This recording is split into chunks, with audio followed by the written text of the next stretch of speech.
This is Mr. Reddito's Story of the Week. Guys, I have a crazy one for you today. OP's perspective is her son. He's out of control, but he finally meets this girl, Sarah. They get married, and OP thinks her son's finally going to settle down. Well, Sarah gets pregnant, and the baby turns out to be mute. Well, all of a sudden, OP's son is saying, I don't want to raise a mute child. So you guys will not believe what this guy tries to do, and I'm going to tell you right now, this story is insane. Hey, I'm Mary, a 52-year-old woman. I've worked all my life to be a good mother and provide my son with all the comforts of the world. I'm single-handedly handled all my business as well as my son so far because me and my husband got divorced when our son was 5. He's now in another country, residing with his second wife. I've devoted my entire life, money, and efforts to raising my boy. And yet somehow, I've failed as a mother. My son Jeremy is not an ideal son, or for that matter, even an ideal person. Since his freshman year of college, he's been addicted to alcohol. And due to this, he's been unable to keep a job for more than a few months. He did get a well-paying job once, but he lost it too as he mistreated the manager under the influence of alcohol. All of the other job cases have been similar as well. Over the past few years, I've tried my best to help him with his bad habit. I've put him in rehab for a month. But I got nothing but insults and rebukes like, "You were never a good mother. It's all your fault. I would be better off with my dad." He even escaped from one of the best rehab centers in the city, for which I paid a large sum of my savings. He seemed hopeless, but I could not give up on him. After all, he is my son. So, when he told me that he had found a girl he wanted to get married to, I saw this little glimmer of hope, thinking that maybe she could help him get rid of his vices and be a better man. Sarah seemed like a great girl at first. She was soft-spoken and seemed to care a great deal about Jeremy. Moreover, she was also well-established financially as she was the CEO of a leading cosmetic chain. I was happy that Jeremy had found someone who could support him emotionally as well as financially. So, I agreed to their marriage without any objections or second thoughts. They had a lavish wedding, and both I and Sarah's parents invested greatly in the wedding. All that mattered to us was our children's happy lives. Sarah was so considerate of my feelings that, after the marriage, she convinced Jeremy to rent an apartment just a few blocks away from my house, so that I would not feel alone. I was glad Jeremy had found such a thoughtful girl, and I believed my son would finally improve. Well, their marriage seemed to be going okay for a month or so, but then I started noticing some real big issues. We 3 used to have weekly family dinners, which was Sarah's idea to keep us together. Over the past 2 weeks, I've noticed that none of them were talking to each other properly. I even asked them if there was a problem that they might be facing, but both of them just kept quiet. Well, things got worse when at the next family dinner, both of them broke into a serious argument. Then I got to know that Jeremy got fired 2 weeks ago, and his alcohol habits have been eating up Sarah's money. Sarah was very upset with this fact, and I don't know how I got involved in the argument, but I did. After that day, for the very first time, I saw Sarah's dark side. She started shouting at me things like, "You're just an idiot who raised a son like him. You call yourself his mother. You should be ashamed of yourself." Well, that comment hit me like a lightning bolt. The girl I thought considered me her own mother was blaming me for my son's vices. I still kept my calm and told her, "Hey, together both of us can help Jeremy." Another high-pitched insult came this time from Jeremy's side. "You couldn't help me all these years, you old woman, and now you're handing your burden over to someone else. I don't need anyone's help." And the insults and rebukes continued harsher than ever. It seemed like 2 of them invited me over today just to belittle me, and I just quietly left the home. My spirit was absolutely shattered, and I was finally believing my son had come to the right track. But then it all went down the drain. Not only did Jeremy's alcoholic situation get worse as he and Sarah started fighting more and more, but Sarah also made sure to keep at arm's length from Jeremy. 2 months passed, and none of them talked to me. I was more alone than ever. Many times I tried to approach Jeremy, but he was always accompanied by Sarah, who gave me a look that said, "Don't even think about talking to him." After 2 months, I saw Sarah in the streets, and I observed a baby bump. I was filled with joy when I saw this, and I felt this was the perfect opportunity to get my little family back together as one. I could not lose my son, the only family I've known since he was 5. Especially now that another member's going to be joining us. Maybe they would also be ready to make amends just for the sake of their future baby's well-being. With this renewed belief, I rang their doorbell. Sarah opened up the door, but she did not look very happy. Moreover, her cheeks were tear-stained, and she must have been deeply troubled, and she pulled me into a hug when she saw me. I asked her what was wrong. She did not let me in, but got me out of the house herself, and she told me how she and Jeremy are having more trouble since they found out that Sarah's pregnant a month ago. Jeremy says she should get rid of the baby as he does not think that they would be able to raise a child. But Sarah's adamant about having this baby. Just 5 minutes ago, they were fighting about the same thing. How Jeremy is draining all the money on alcohol, but Sarah wants to save money for the baby's arrival. I entered the house and tried to reason with Jeremy that his baby would be a good thing for all of us. For the first time in years, my son listened to me and I agreed to try, to be a bit more responsible for the baby. I thought finally everything was falling into place, but I did not realize the worst was about to get worse. Jeremy had been acting quite responsible for the last 8 months of Sarah's pregnancy. He could not quit alcohol, but he did try to lessen it. Last week, Sarah gave birth to the cutest baby girl. Jeremy had been the most affectionate towards the new arrival and named her Katie. It was a magical week for all of us, as we were awed by Katie. But the only hiccup was that Katie was a little too quiet for a baby. Even when she cried, she did not make any noise. We just used to read her facial expressions to tell if she was in discomfort. And today, we got to know why this was so. The doctor conducted several tests over the last week and reported today that Katie's vocal cords had not developed completely, due to which she won't be able to speak. Ever. I was taken aback with sadness, but what I read on Jeremy's face was fury. Just as we left the doctor's office, Jeremy let out a shriek saying, "This stupid baby, which can't even cry, cannot be ours. I will not accept this baby. I did not even want it in the first place." I thought I'd see the remorse on Sarah's face, but what I noticed was a pure reflection of Jeremy's fury on her face as well.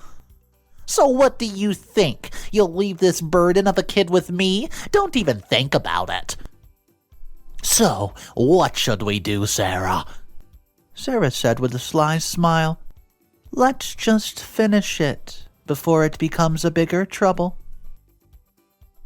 What's up, everybody? Mr. Reddito here. So, it looks like OP's son and Sarah are up to something absolutely diabolical.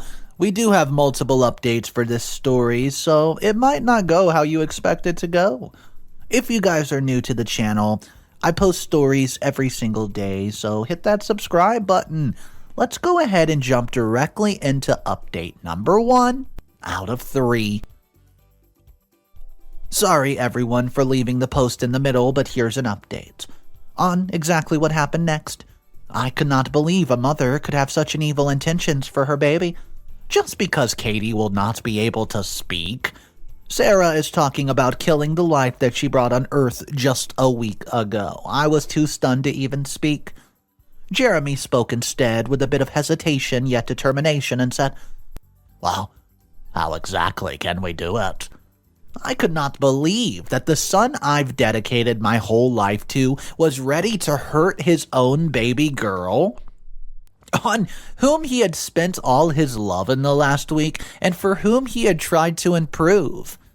I could not understand how he could think so much about the little girl that he picked up in his arms and spent hours trying to get to sleep. In a soft, simple whisper, inclined more towards Jeremy, Sarah said, how hard would it even be, to get rid of a baby? I was dumbstruck. Sarah, she's the mother of this baby. It was her own flesh and blood, a part of her body.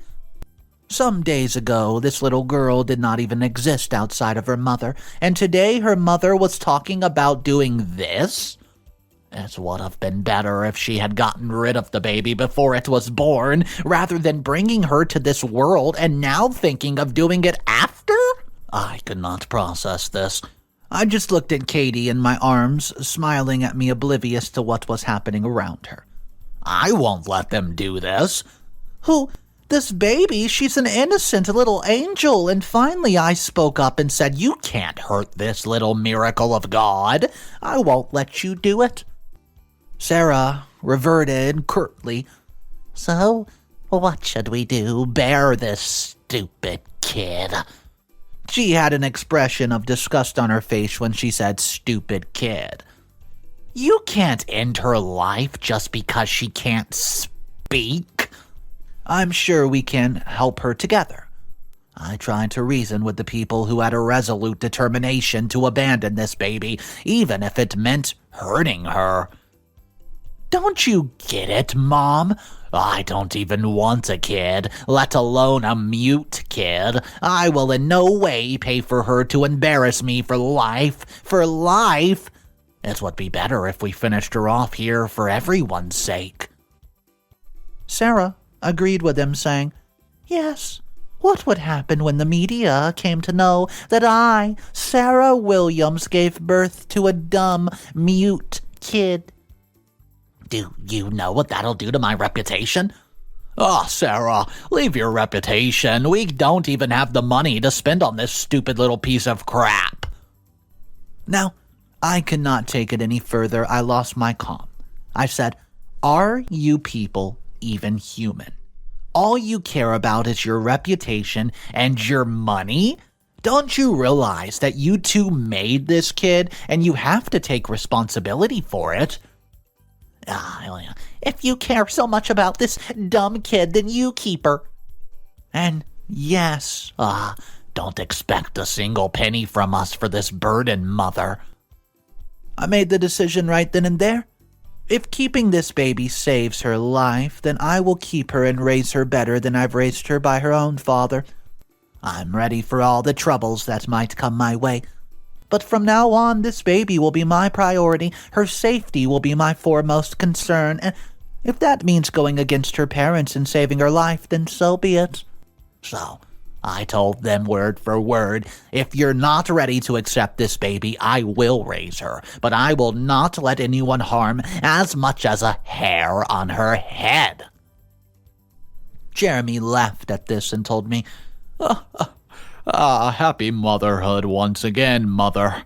I hope you don't mess this one up as you messed up me. I've lost all hope for my boy. But with one little last look of hope at Sarah, I said to her, You're her mother. She needs you the most. But I don't need her. And she and Jeremy left without uttering a single more word, and there I was all alone, standing outside the doctor's office with Katie snuggled in my arms, sleeping peacefully, not realizing the chaos that just unfolded around her little life. What's up, everybody? Mr. Reddito here. So now we're going to take a giant leap into the future. The next update is 12 years later, and wow, this story has some twists and turns to it. It's been 12 years, and Sarah and Jeremy stranded me with little Katie in my arms outside the doctor's office. They even shifted out of the apartment a few blocks away from my house the very next morning. I've not heard from any of them since the last argument we had about little Katie. I just read a few newspaper articles here and there about how Sarah's cosmetic company is in huge debt lately. For the last 12 years, it's been just me and Katie, each other's own family, and we're happy that way. We don't need Katie's selfish parents to complete us. Katie turned 12 years old last week, and we even had a little birthday party for her with her friends of the neighborhood kids. She's a bright kid, at the top of her class, and I was asked to put Katie in the school for special kids, but Katie's sharp mind overcomes her lack of speech. She tries her best to convey what she wants without speaking. That's why she's leading a normal life as any girl her age can be. One special thing about her is her love for music and dance. She is skilled at dancing and has been since she was 7 years of age. Everyone who watches her is in absolute awe of the little talent that the kid possesses. She actually auditioned for Hollywood's Kids Dancing Contest this year, right here on her 12th birthday. And to my joy, she got in. My little Katie will be on television. I could not be happier. Katie is also quite excited about the competition. She deserves this after the life that she's had, and I've tried to provide her with the best that I can, but at times, when she looks at other kids' perfect families, she gets a little upset and curious about her parents. I have not told her much about Sarah and Jeremy, or about the fact that those selfish swine abandoned their firstborn due to her lack of speech, or that they were ready to hurt her if that was the only way to get rid of her. Just the fact that they don't live here, Katie asks a lot of questions about them, but I refrain from answering them because I don't want even the dark shadow of her parents near her. Me and Katie are finally living a good life, with her being selected for the competition. Katie would be earning a large sum of money if she gets into the top 5 contestants, and I'm quite confident that with Katie's skills, it would be no trouble. I've planned to invest that money in Katie's college fund, and on the other hand, my financial situation, it's not the best. Not at all. But, well, we make do with the income that I have earned from my business. Katie never demands or complains about anything. She is a good kid who tries to stay away from trouble, and she even takes care of me at times when I'm sick and consoles me when I cry, remembering her father.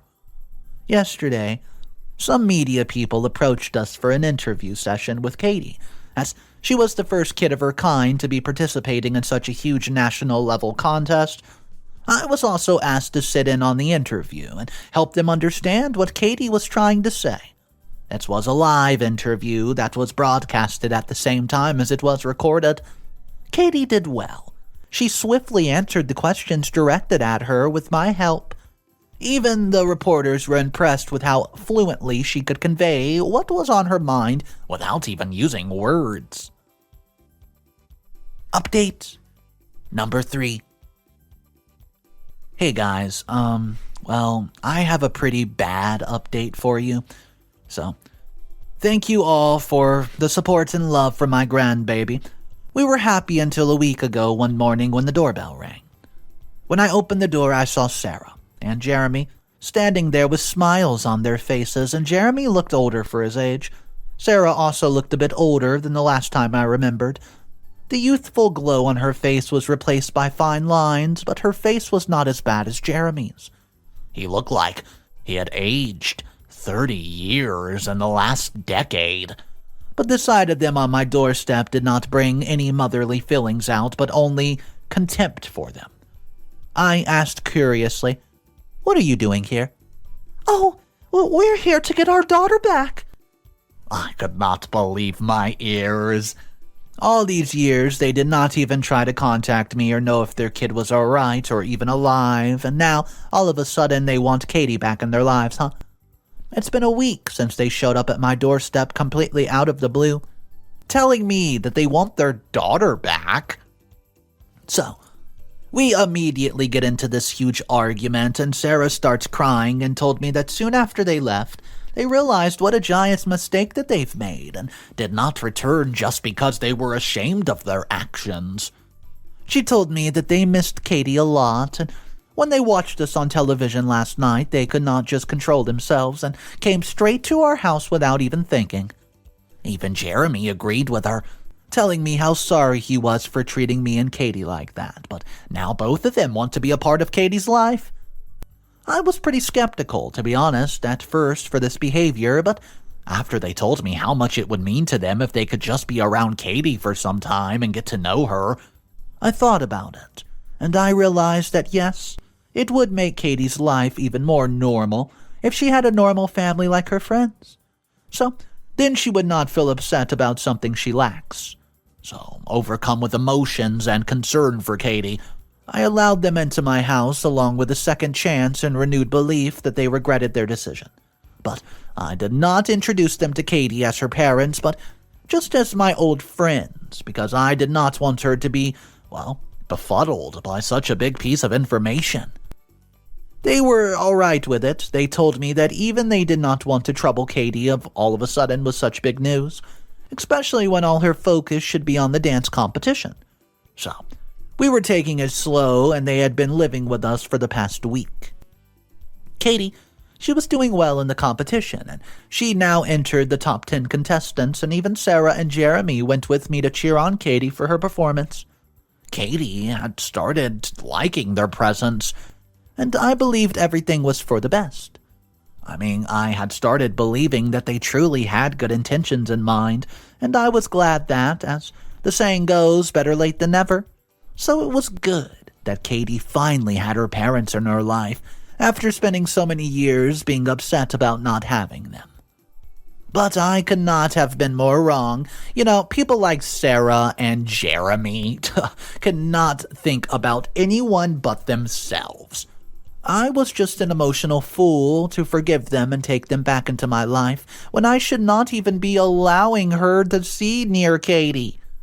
They just proved this morning that they're just egomaniacs, narcissists, who care only about how they get their means, and it doesn't concern them who gets hurt in the process.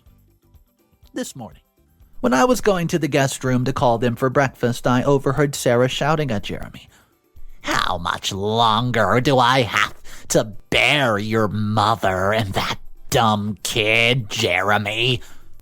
I stopped in my tracks when I heard her, and Jeremy replied in a soft tone, "Babe, just a while more. I guess you don't wish to return to that rat hole you call your office, and you knew you'd be put in jail after the scam you pulled there.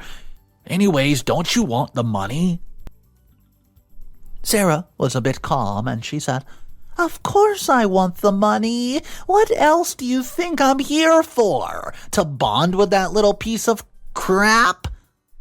Now Jeremy sat Sarah down and told her in a more comforting voice than I had ever heard from him, "Babe, so for now, just relax and wait for that little rascal to win the competition.